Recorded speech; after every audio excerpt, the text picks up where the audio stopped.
By now, your marketing is working. You're creating content, you've got a system to capture leads, and you might even be running ads to bring in more demand.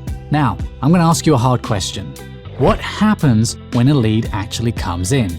Because this is where a lot of restoration companies can lose jobs. Not because of their marketing, but because of how the lead was handled. And the truth is, in this industry, speed and clarity win. When someone has water coming through their ceiling or smoke damage in their home, they're not calling 5 companies and waiting around. They call 1, maybe 2, and they go with whoever responds first and sounds like they know what they're doing. So let's break this down into 3 simple areas. First, speed. You need to respond fast. That means answer the phone when it rings, call back missed calls quickly, and don't let leads sit even for hours. Even a 10 to 15 minute delay could cost you the job. Second, first impression. The first conversation matters more than you think. Your tone should match your content. Be calm, speak clearly and confidently. The person on the other end is stressed. They don't need jargon or pressure. They need to feel like they've called the right company.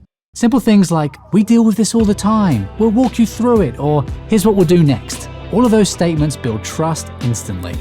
Third, follow up. Not every lead will turn into a job right away. Some people are waiting on insurance, some are comparing options, and some just aren't ready yet. The key is to not drop the ball just because the lead didn't convert straight away.